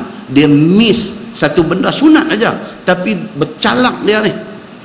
Tuan-tuan, kalau kita duduk tahap tu tuan-tuan, sujud syukur pada Allah. Benda ni kita kena train diri kita, nak pergi kena train baru dia dapat. Dia akan main boleh tak boleh qada witir dan solat sunat fajar yang kita tertinggal. Kemudian apa hukuman ke atas orang ni, tajuk yang akan datang kita gazet. Hukuman ke atas orang yang jenis duk angkat kepala dulu daripada imam masa rokok dan sujud. Imam ni imam sakit pinggang, jadi dia lambat bangkit, makmum bangkit dulu. Jadi kalau dia jadi imam dan dia tahu pinggang dia yang sakit ni, suara tu bagi kendian sikit, dia kena pandai lah. Dia sakit pinggang, so nak bangkit daripada sujud, nak bangkit berdiri ni, baru nak angkat kepala, Allah, dia dah sebut dah. Orang cedah-cedah ni berdiri terpacak dah, dia baru duk merangkak nak bangkit. Ini masalah kepada makmum yang mendahului imam.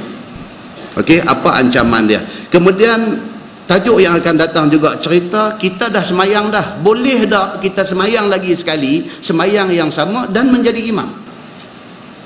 Okey, kita mai di surau semayang, kita mai di masjid semayang. Habis-habis naik motor balik. Balik bini tak semayang lagi. Bini tak semayang lagi. Bini kata, abang semayang lagi sekali. Sayanglah saya semayang dapat pahala seorang ya.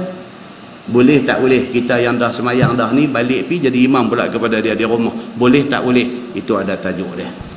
Menarik tak menarik tuan-tuan? Kau nak baca Allah juga? Jangan. Baik, kemudian lagi menarik ni dia main apa? Dia tajuk yang akan datang. Apa hal dengan orang semayang biji mata liang? Tajuk ni dia ada. Duk semayang ni satu macam yang mata lagu duk tengok lagu tu pula. Ada juga hadis cerita pasal ni. Semayang macam yang duk relin tengok balik kiri. Awak dia ni kain labuh tu. Lagi lagu tengok balik kanan. Awak dia ni semayang nampak lagu duk cunggit-cunggit ke depan. Jenis ni punya semayang. Kemudian dia main lagi satu tajuk lagi kontroversi. Ni. Apa dia?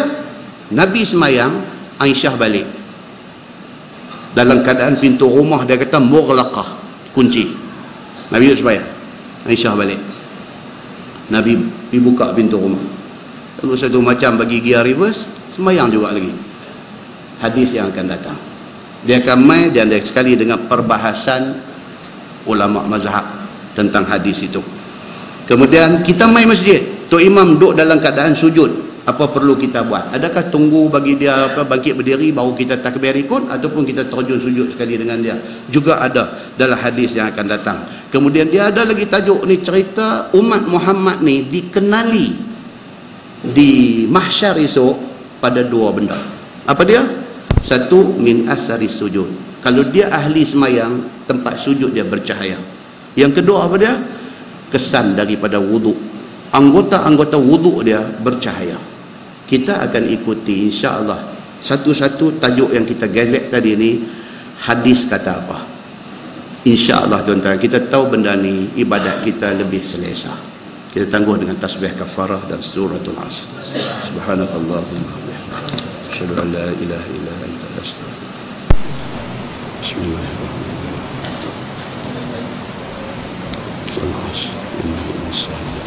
إلا الذين آمنوا وعملوا الصالحات. اللهم صل على محمد في الأولين والآخرين وسلم ورضي الله تبارك وتعالى عن سادتنا أصحاب سيدنا رسول الله أجمعين.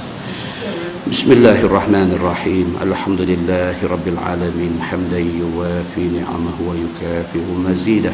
يا ربنا لك الحمد كما ينبغي لجلال وجهك الكريم وعظيم سلطانك. رضينا بالله ربا وبالإسلام دينا وبمحمد نبيا ورسولا.